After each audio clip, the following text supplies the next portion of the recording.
پیارے ناظرین السلام علیکم۔ 40 سال بانجھ پن کا شکار کس نبی کی قوم رہی؟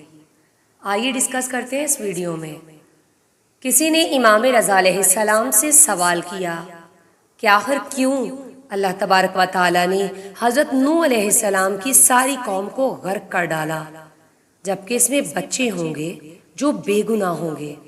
امام علیہ السلام نے فرمایا طوفان نوح میں کوئی بچہ موجود نہیں تھا۔ اللہ تبارک و تعالیٰ نے جب قوم نوح پر عذاب کا ارادہ کیا تو 40 سال پہلے اس قوم کو بھانج کر دیا، لہٰذا طوفان نوح کے وقت وہی لوگ غرق ہوئے جنہوں نے حضرت نوح علیہ السلام کی تکذیب کی تھی یا اس تکذیب پر راضی تھے۔ جو شخص گناہ نہ کرے لیکن دوسروں کے گناہ پر راضی رہے وہ انہی کے ساتھ شمار ہوتا ہے۔